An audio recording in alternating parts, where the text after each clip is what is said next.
Hello, cara, gente brasileira, vocês estão bem? Hoje a gente não vai usar microfone, porque eu não peguei lá pra usar. Hoje eu afirmo pra vocês que a neurodivergência é egoísta. Eu acho o neurodivergente muito egoísta. E eu lido com vários. Então, um dos aspectos da neurodivergência é ter que fazer tudo que o autista quer. No meu caso, TEA, né? Tudo que o autista quer, você tem que fazer na hora que ele quer, do jeito que ele quer, senão ele vai ter uma crise. Gente, que funcionamento de cérebro é esse? Que só fica feliz se fizer tudo que a pessoa quer. O neurodivergente não pode entrar em frustração muito profunda, porque senão ele desencadeia uma crise. E normalmente é uma crise de choro. Choro, berros, estereotipia e muita birra misturada, né? A gente chama de birra, mas a gente sabe que é uma desregulação emocional, ok? Então, a neurodivergência, ela é envolta de muito egoísmo, gente. Tem hora que me cansa. Você quer explicar a coisa pra criança, a criança não quer. Você quer fazer tal coisa, a criança não quer. Você quer não sei o que lá, a criança não quer. Então eu tenho que parar a minha vida pra fazer tudo que a criança quer? Essa que é a grande questão pra mim. Eu tenho que parar tudo pra fazer o que o Levi quer? A chupeta dele aqui, ó. Que usa chupeta de vez em quando ainda pra dormir. Tudo que o Levi quer? Não dá. Em nenhum lugar do mundo as pessoas vão fazer tudo o que ele quer. Então o que eu faço? Eu mesclo as coisas que eu tenho que fazer pra ele, eu vou mesclando. E eu tento fazer que ele passe por algumas frustrações. As frustrações mais difíceis, se ele acordou num dia difícil, por exemplo, ele acordou muito choroso, não tá se adaptando com o dia, aquela coisa. De vez em quando acontece. O Levi não tem muita frescura, não. Mas de vez em quando pode acontecer. E aí, o que a gente faz?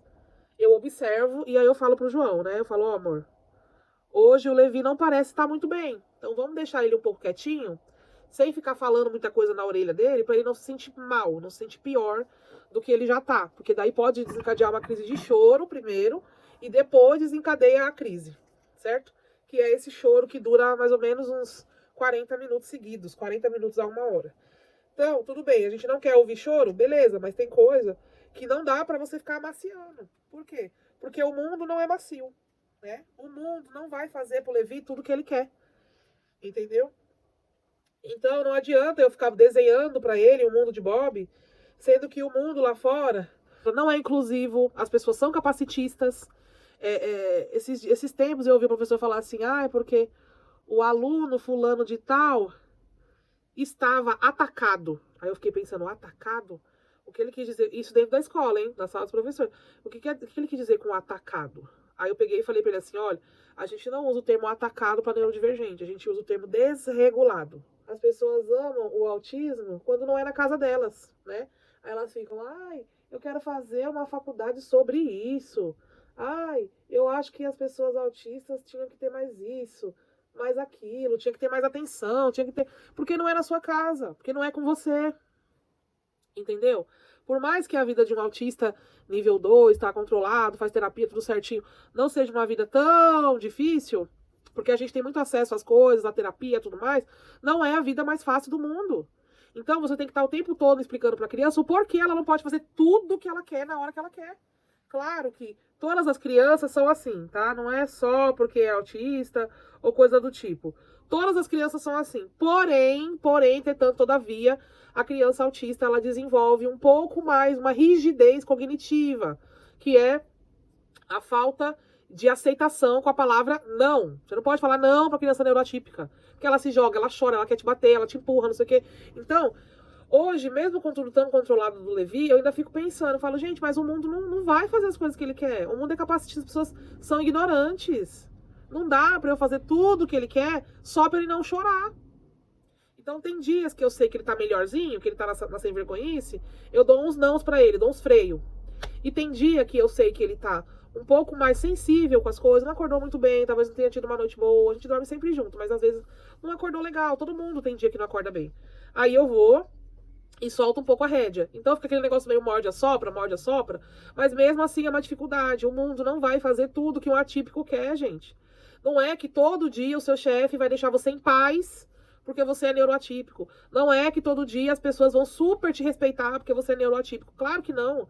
Ninguém tá nem aí pra neurotipicidade das pessoas. Então aqui em casa eu faço questão que ele se frustre, que ele aprenda, que ele receba um não, que ele chore, que ele possa colocar as emoções dele pra fora quando ele recebe uma negativa, uma palavra que ele não gostou, ou alguma coisa que ele não curtiu, porque a vida não vai ser feita só de coisas que ele gosta, mas de coisas que são necessárias, que é necessário uma rotina, é necessário observar, é necessário esperar. Então o Levi, ele trata muito esse negócio na terapia, esse negócio da espera, ele tem que esperar. As coisas não podem ser feitas pra ele correndo, e na hora e no momento que ele quer, ele tem que esperar. Então, para isso, ele precisa de um treinamento psicológico. Então, ele passa pela psicóloga. Porque senão ele desencadeia uma crise de choro e blá, blá, blá, blá. Ele não tem muitas crises de choro, porque eu já sei o time do Levi, assim, né? Já tá com 5 anos, então eu já sei mais ou menos o time dele.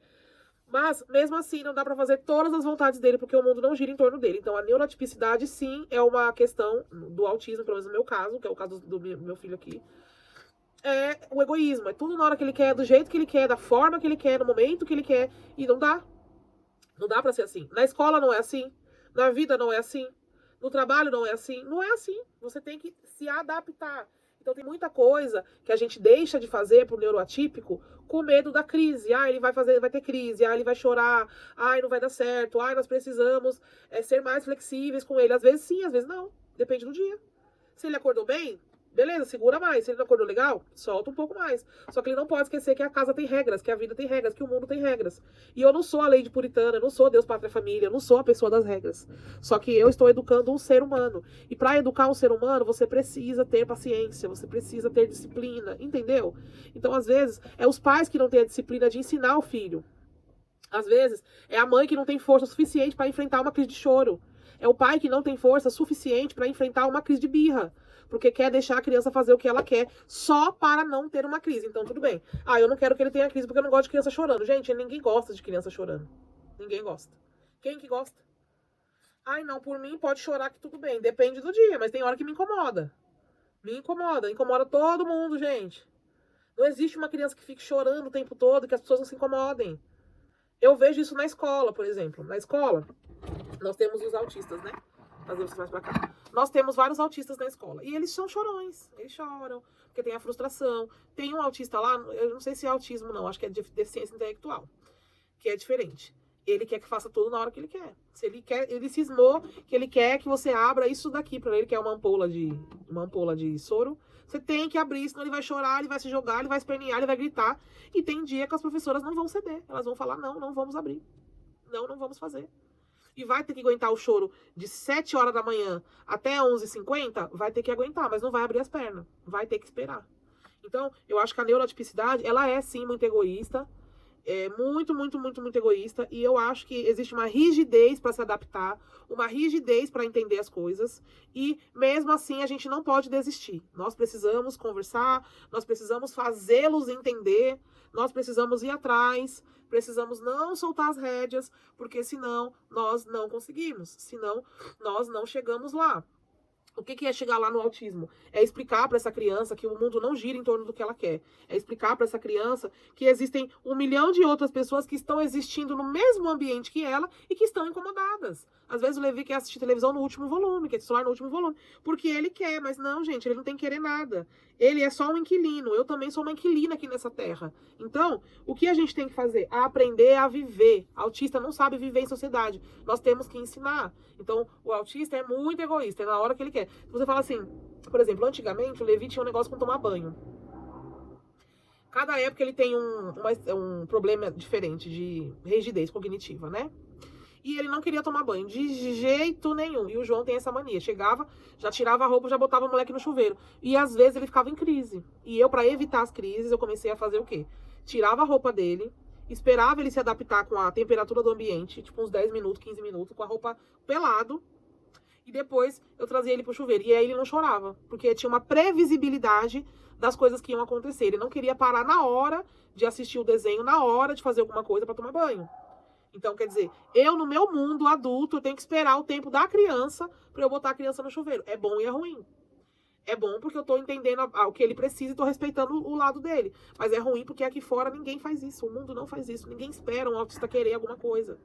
Ninguém espera. É agora e vamos. né? Então, pegar de supetão os autistas é horrível, porque eles não querem. Ai, vamos ali comigo agora? Ah, não. Agora não. Ai, eu tô cansado. Ai, não, não me programei. Ai, mas vamos, o fulano vai vir aqui. Fazer o que aqui? Ai, meu Deus. Ai, e agora? Ai, tem que me programar. Ai, não sei o que lá. Tudo pra eles tem que ser muito previsível, extremamente previsível. E eu falo pra vocês, é um saco. É um saco. É um saco viver na rotina. É um saco lidar com o egoísmo, com a rigidez. Mas eu sei que Deus me confiou esse papel.